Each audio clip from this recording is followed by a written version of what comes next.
좋은 리더가 많은 조직이 좋은 조직이겠죠. 교회도 좋은 영적 지도자가 많은 교회가 좋은 교회입니다. 성경은 영적 지도자에 대해서 아주 지대한 관심이 있어요. 하나님은 이스라엘을 위해서 모세와 다윗이라는 위대한 지도자들을 세우셨고요. 우리 주님은 직접 12명의 제자들을 택하셔서 그들을 훈련시키시고 이들이 12사도가 되어서 우리 교회의 기초가 되었습니다. 오늘 본문은 구속받은 이스라엘 백성, 하나님의 백성이 이제 조직과 리더십이 필요하다는 사실을 보여주고 있는데요. 많은 사람들이 있으면 많은 리더가 필요해요. 그런데 아직 이스라엘은 이제 자유민이 되었잖아요. 압제에서 벗어나서 자유민이 되었는데 그 자유민이 된 것만큼 어떤 공식적인 조직과 리더십들이 세워지지 않았어요. 그래서 모세는 하루 종일 재판장에 앉아 있어야 될 만큼 모든 백성의 송사를 홀로 처리해야 되는 그런 어려움이 있었습니다. 수시로 백성이 송사를 가지고 오면 그것을 처리를 해야 됐어요. 혼자서 모든 백성의 송사를 처리해야 됐고, 또 행진을 할 때는 재판정에 앉아서 재판을 진행할 수가 없잖아요. 그러니까 모든 백성들에게 많은 문제가 있었는데, 분쟁이 있고 이런 문제들이 있는데 그것들이 잘 처리가 되지 않으니까 점점 송사가 쌓여져만 갔습니다. 누적되어서 쌓여져 갔어요. 그래서 어느 날 모세가 아침부터 저녁까지 재판석에 앉아가지고 백성의 송사를 계속해서 처리를 했는데도 불구하고 여전히 다 처리하지 못한 것들이 남아 있는 거예요. 이 모습을 이두로가 보니까 좋지 못하고 또 이스라엘 백성과 모세에게 이것이 위험하다는 것을 간파를 하게 되었습니다. 그래서 이제 보니까 이드로의 눈에 모세 혼자서 이렇게 많은 송사들을 다 감당하지 못한다는 사실이 명약관화하잖아요. 자, 그런데 왜 모세는 혼자서 이 재판정에 계속 앉아 있었을까요? 물론 공식적인 조직과 리더들이 세워지지 않았기 때문일 수도 있지만 그보다도 더 중요한 문제는 뭐냐면요. 이스라엘의 선지자가 하나밖에 없었어요. 하나님의 말씀을 듣고 하나님의 뜻을 알려줄 선지자가 모세밖에 없었다는 것입니다. 그렇기 때문에 백성이 어떤 문제가 생기면 이 하나님의 뜻이 알고 싶은데 그것을 알려면 모세한테 가야만 했어요. 아직 시내산에서 율법을 받지 못했잖아요. 하나님의 율법을. 십계명도 아직 받지 못했잖아요. 그렇기 때문에 이스라엘 백성이 하나님의 뜻이 무엇인지 알지를 못하는 거예요. 그래서 모세한테 온다는 겁니다. 자, 이런 상황에서 이제 모세가 백성들을 이제 하루 종일 앉아서 재판하는 그런 일이 있을 수밖에 없는 것이죠. 자, 이 모세만이 하나님의 뜻을 알려주는 이 사실이 어디서 알 수 있냐면요. 왜 너는 혼자서 재판을 감당하느냐 이렇게 이드로가 물었을 때 모세가 대답하는 것을 보면 알 수가 있어요. 자, 먼저 이드로의 질문을 보겠습니다. 내가 이 백성에게 행하는 이 일이 어찌 됨이냐? 어찌하여 내가 홀로 앉아있고 백성은 아침부터 저녁까지 내 곁에 서 있느냐? 이제 물으려고 서 있다는 말입니다. 줄을 서서 기다리겠죠. 순서가 될 때까지. 모세가 대답합니다. 백성이 하나님께 물으려고 내게로 옴이라. 그렇죠? 하나님께 묻기 위해서 하나님의 뜻이 무엇인지 묻기 위해서 서 있단 말이에요. 예, 이게 이스라엘의 재판이란 말입니다. 그들이 일이 있으면, 송사할 일이 있으면 내게로 오나니 내가 그 양쪽을 재판하여 하나님의 율례와 법도를 알게 하나이다.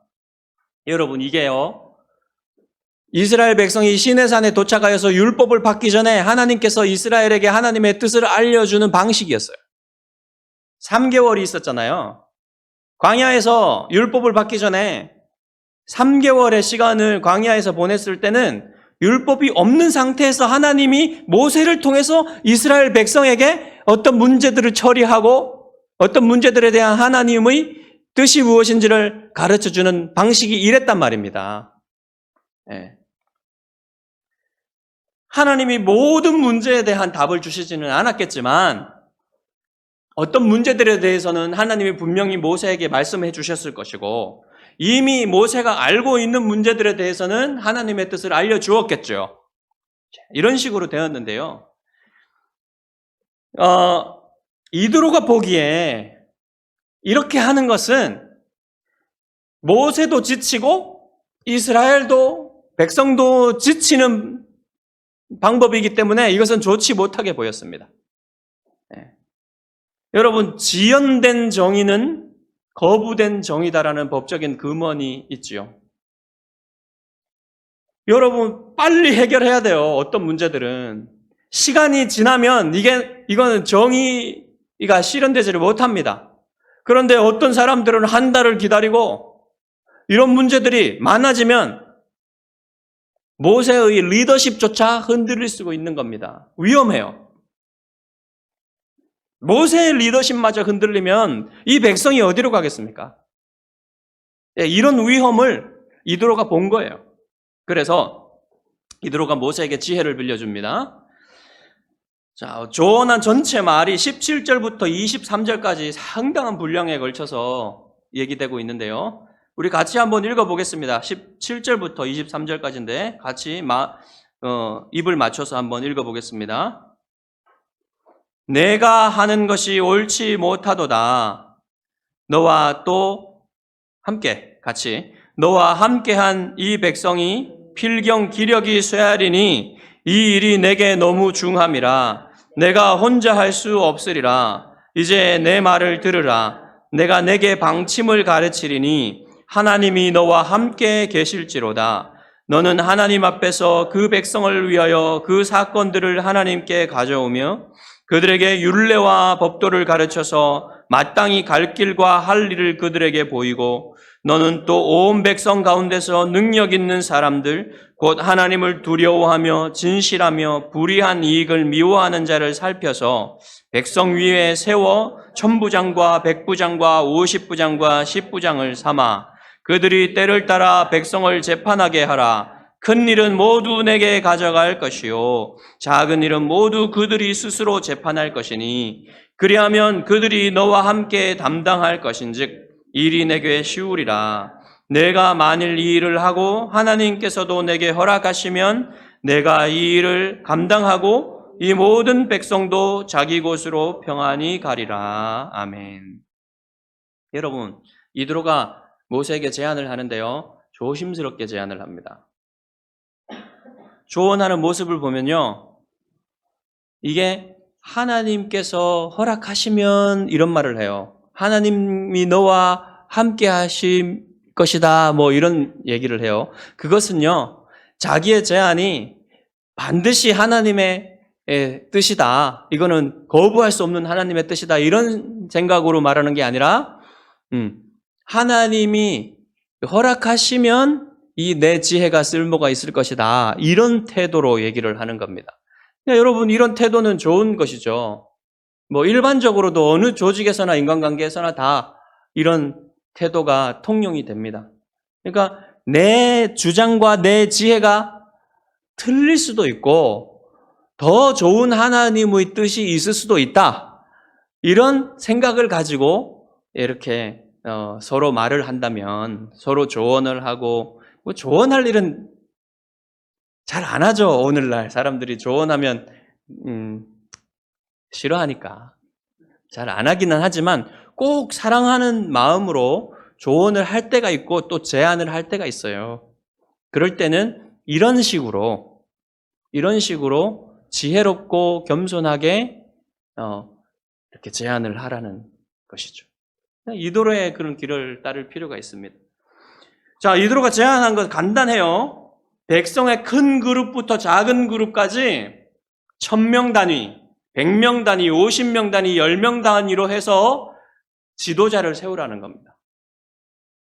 아주 복잡하고 큰 일은 모세에게 가져오게 하고 작은 일들은 경중에 따라서 1000부장, 100부장, 50부장, 10부장에게 가서 처리하게 하라.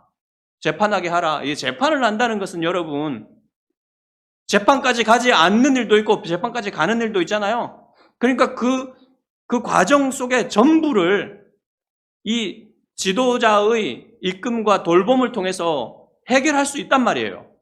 그런 내용입니다. 자, 이렇게 하는 이유가 분명하죠? 모세가 다 해결할 수 없으니까. 모세가 이 부담을 다 지고 갈 수 없으니까 나누자는 겁니다.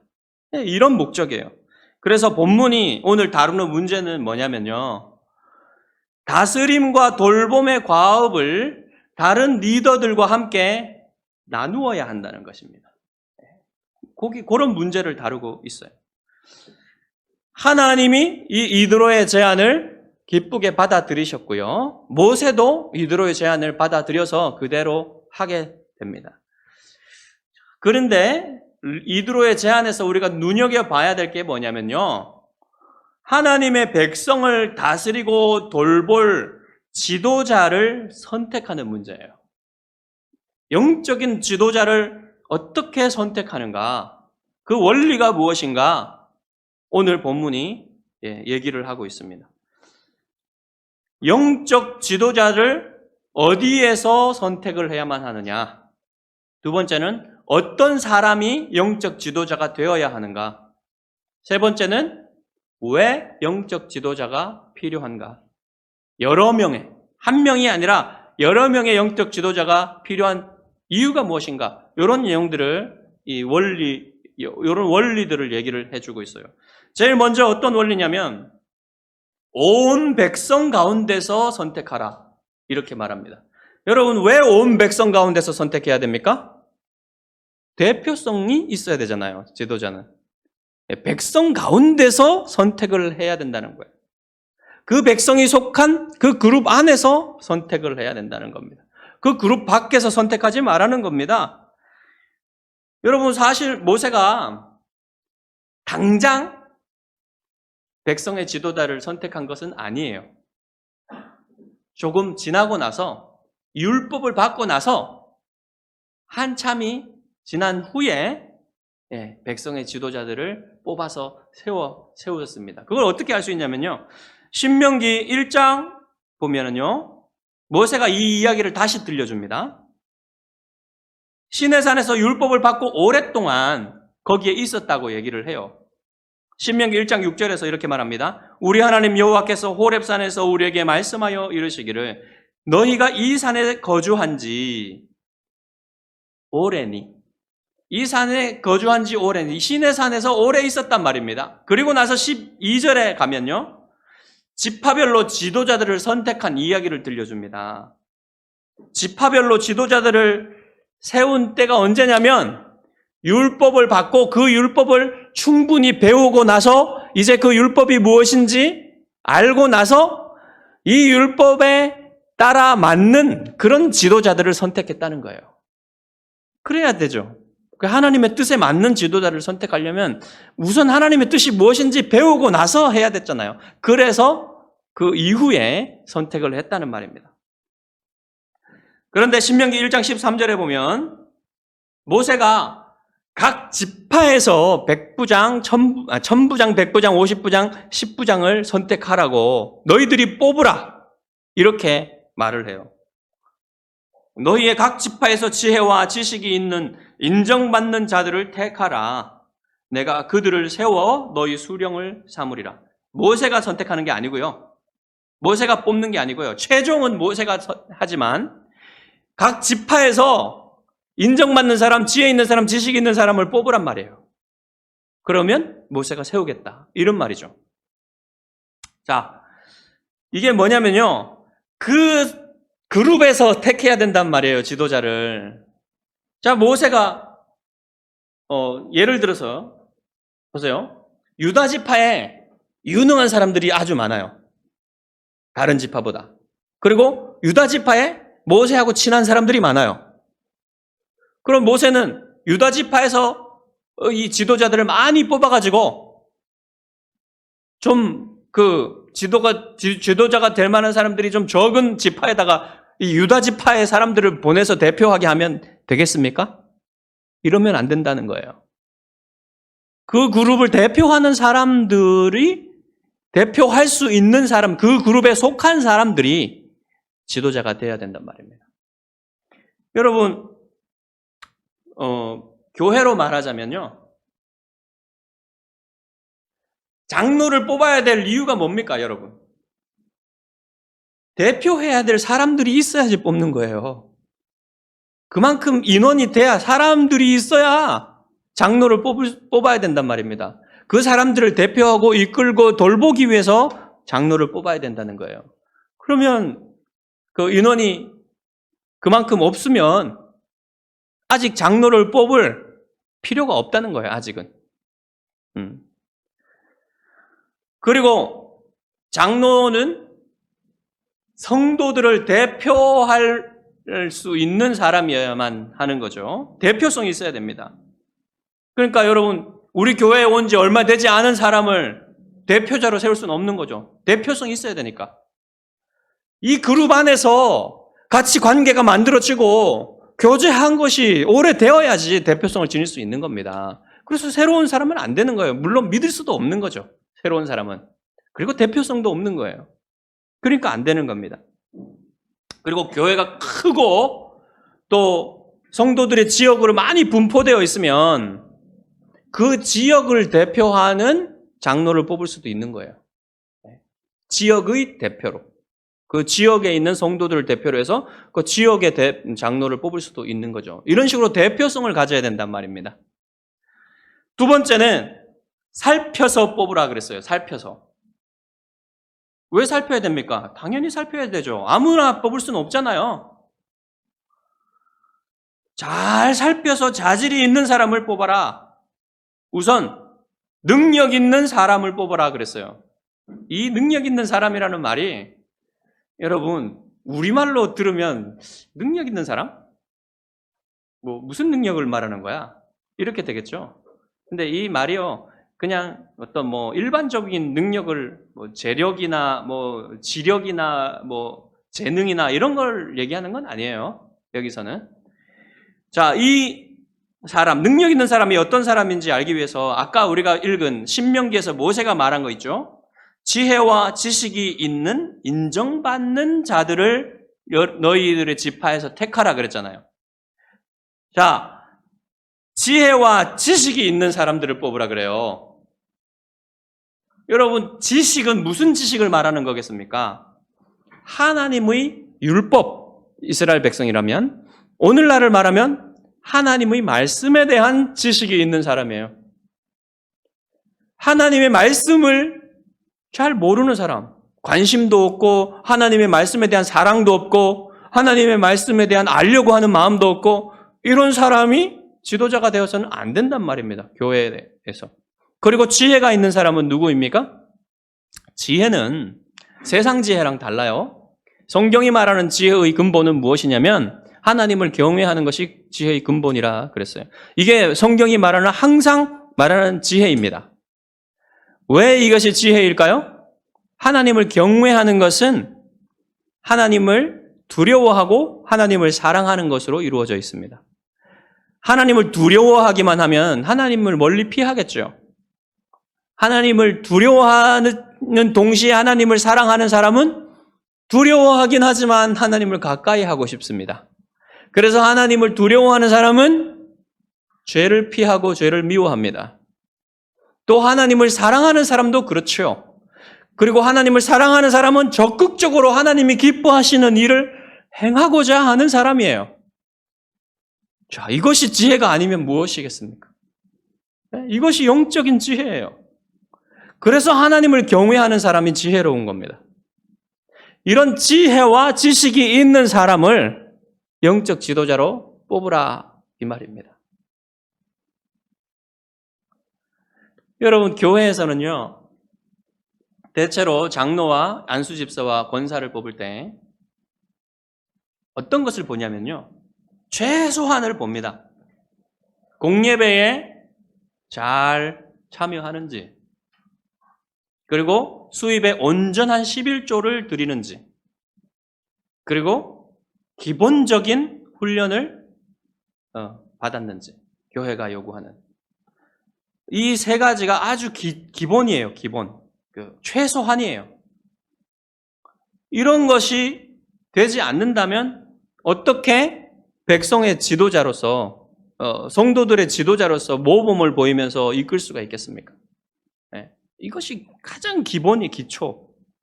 그 다음에는 뭐 더 봐야 되겠지만, 이것이 기초가 되지 않으면 성도들을 이끌 수 없겠죠. 자, 그 다음에 인정받는 사람은 어떤 사람일까? 인정받는 자들을 뽑으라 그랬는데, 여러분, 주로 사람들에게 인정받는 사람들이 누굽니까? 오늘 본문에서도 말하지만 진실한 사람이에요. 진실한 사람.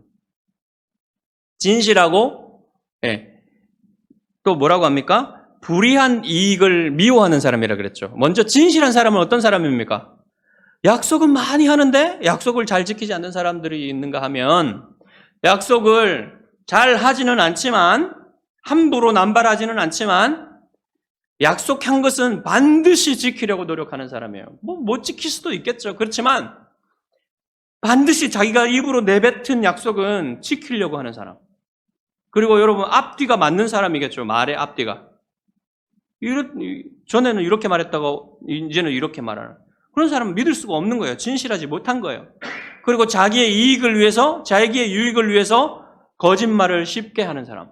이런 사람은 진실하지 않은 거예요. 다 알아요, 사람들이. 그런 진실한 사람들을 지도자로 세워야 한다. 그 다음에 불의한 이익을 미워하는 사람들은 무엇입니까, 여러분? 한마디로 말하면 뇌물을 받지 않는 거예요. 뇌물을 싫어하는 거예요. 여러분, 재판에서 뇌물이 가장 안 좋은 겁니다. 뇌물을 받으면 공정하게 재판할 수가 없어요. 재판은 아까 여러분 최종적인 거라 그랬죠? 다른 모든 조율하고 관계들을 잘 세워나가고 이런 문제들을 풀어나가는 데 있어서 자기의 유익을 먼저 구하면, 자기의 이익을 먼저 구하면 되겠습니까? 안 되죠. 그래서 진실하며 불의한 이익을 미워하는 사람, 이런 사람은 인정받는 사람이다. 그렇게 볼 수 있는 것이죠. 자, 이런 사람을 잘 살펴서 지도자로 세우라고 합니다. 여러분, 교회의 지도자를 세울 때는 디모데전서 3장에 나온 그 감독은 장로랑 같은 말입니다. 집사의 자질들이 있죠. 조건들이 있죠. 이 조건들을 오늘 말하지는 않겠지만, 이 조건들을 보고 거기에 다 완벽하게 맞출 수 있는 사람은 없어요, 사실은. 그것은 완벽한 모범입니다. 사실 그러면 오늘날 교회에 이것을 다 만족하는 사람들이 없기 때문에 아무도 목사가 돼서는 안 되고, 아무도 장로가 돼서는 안 되고, 안수집사도 권사도 아무도 세울 수 없다. 이러면요, 그냥 아무도 그냥 지도자들 없이 그냥 살아야 돼요. 다 똑같이. 그러면 안 되잖아요. 사실은 성경이 제시하는 것이 이것이 완전한 모범이고요. 완벽한 최고의 모범이고, 그렇게 가려고 하는 겁니다. 우리가. 그렇게 살려고 하고 그런 지도자가 되려고 하는 것이 아름답다고 했어요. 그런 열망을 가져야 된다는 겁니다. 여러분, 그래서 잘 살펴서 뽑으라고 했죠. 여러분, 교회의 수준은요, 여러분, 교회가 수준이 높은 교회는 어떤 교회입니까? 목사와 장로와 집사를, 권사를 그러니까 영적인 리더들을 잘 세우는 교회가 여러분 수준 높은 교회예요. 정말 그렇습니다. 수준이 낮은 교회는요, 목사를 청빙할 때에도 그 수준대로 결정하는 겁니다. 장로를 세우고 집사를 세우고 권사를 세울 때도 자기 수준대로 하는 거예요. 하나님의 말씀에 얼마나 충성되고 하나님의 말씀대로 하려는 그 열의에 따라서 그리고 그 순도에 따라서 이것이 세워지는 겁니다. 정말 하나님이 기뻐하시는 교회를 세우고자 한다면 그 하나님의 말씀에 따라서 지도자들을 세워야 되는 거예요. 그러니까 지도자들의 그 질이 교회의 질을 결정하게 되는 거예요. 마지막으로 여러 명의 지도자들을 세워야 하는 이유가 나옵니다.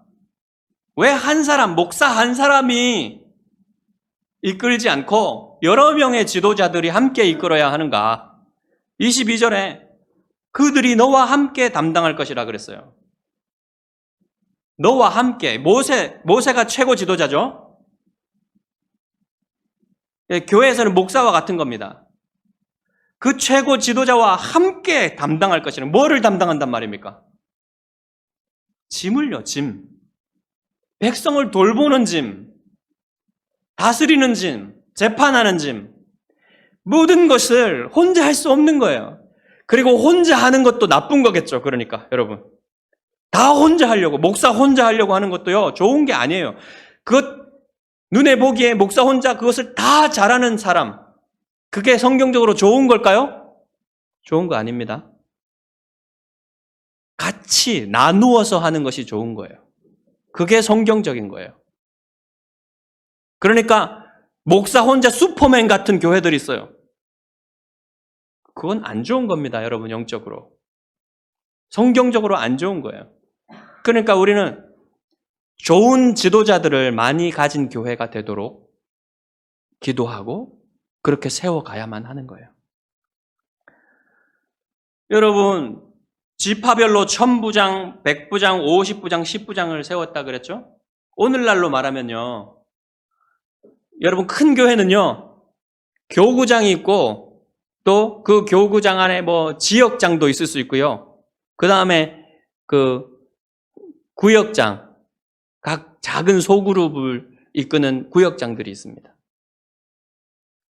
바로 이런 거예요, 여러분. 교회로 치자면. 이렇게 교구장, 구역장, 작은 단위와 큰 단위를 이렇게 해서 같이 이 목회의 부담을 나누어진다는 거예요. 돌봄을. 그러니까 목사 혼자 돌보는 게 아니에요, 여러분. 모든 교회의 리더들도요, 같이 돌보는 겁니다. 그러할 때 교회가 영광스럽고 건강하게 세워져 가는 거예요. 네. 작은 문제들은요, 소그룹에서, 구역 같은 소그룹에서 처리할 수 있겠죠. 네. 이제 그런 큰 문제들이 있으면 이제 뭐 장로님들과 목사님들이 같이 또 해결해 나갈 수 있는 거죠. 이런 식으로 작은 그룹에서부터 큰 그룹까지 유기적으로 연결되면서 좋은 교회가 만들어져 가는 겁니다. 자, 우리 교회는 아직 이런 조직의 필요성이 대두되지는 않았어요. 왜냐하면 우리는 아직 그런 작기 때문에 아직 대두되지는 않았지만 우리가 사람들이 많아지고 이렇게 하면 반드시 이런 조직들이 필요하게 되고요. 리더들이 필요하게 됩니다. 그럴 때는 잘 세워나갈 수 있는 준비들을 해야 돼요. 마음속의 준비와 우리 스스로 그런 이러한 영적인 리더들이 되려고 하는 것은요, 여러분 좋은 일이에요. 왜냐하면 그 영적인 좋은 리더들이 있을수록 좋은 교회가 되고 하나님의 나라의 확장을 위해서 하나님의 영광을 위해서 준비되기 때문입니다. 여러분이 좋은 리더가 되도록 준비되어야 되는 거죠. 그런 마음들을, 열망들을 가지시기 바랍니다. 자, 그런데 여러분, 교회는 근본적으로 민주주의가 아니에요. 이것을 이해하는 것이 중요합니다. 교회는요, 여러 사람들의 의견을 모아서 여러 사람들의 의견으로 움직이는, 다수결로 움직이는 그런 공동체가 아닙니다. 교회의 머리는요, 그리스도시고요. 교회의 헌법은 신구약 성경입니다. 그리스도의 뜻, 그것이 신구약 성경에 담겨 있고요. 우리는 그리스도께 순종하기 위해서 그리스도의 뜻을 알고 하나님의 말씀에 순종하기를 바라는 공동체예요. 그렇게 하나님의 뜻대로, 그리스도의 뜻대로, 하나님의 말씀대로 순종하는 교회가 여러분, 그리스도의 건강한 교회가 되는 겁니다. 그러니까 여러분, 영적인 지도자도 어떤 사람이 자질이 있겠습니까? 세상에 능력 있는 그런 자질이 아니라 가장 첫 번째, 가장 중요한 자질이 뭐냐면요. 그리스도께 순종하는 사람이어야 돼요. 영적인 지도자는. 그리스도께 순종하는 지도자는 곧 하나님의 말씀에 순종하는 지도자입니다. 그렇기 때문에 여러분 아까 말씀드렸던 것처럼 영적 지도자는 하나님의 말씀에 대한 열망이 있어야 되고 하나님의 말씀에 순종하려는 열망이 있어야 돼요. 그것을 잘할수록 영적 지도자가 될 자질이 있는 것입니다.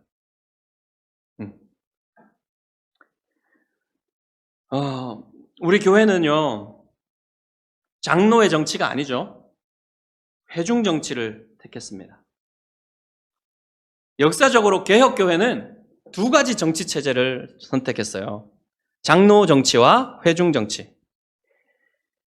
여러분 장로 정치는 경험을 하셨을 겁니다. 많이. 당회가 있고 교회에 당회가 있고 그 다음에 노회가 있고 장로들이 모여서 노회를 합니다. 여기서 장로들은 치리 장로와 목사 장로를 같이 합쳐서 장로라고 해요. 그들이 모여서 노회를 이루고 노회에서 대의원을 보내서 총회를 합니다. 이게 여러분 장로회 정치예요. 그런데 회중 정치는 그런 게 없습니다. 회중이 독립적으로 교회를 운영해 나갑니다. 그렇기 때문에 장단점이 있어요, 여러분. 회중 정치는 독립적인 반면에 장점이에요, 그게. 어디에도 간섭을 받지 않아요. 단점은 뭐냐면 안정적이지 못할 수 있습니다.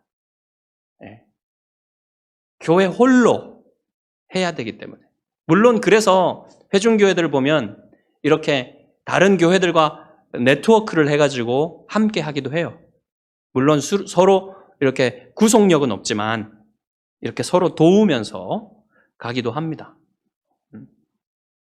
자, 그렇게 우리 교회가 회중 정치를 통해서 우리 교회가 잘 세워져 가려면 무엇이 필요하겠습니까?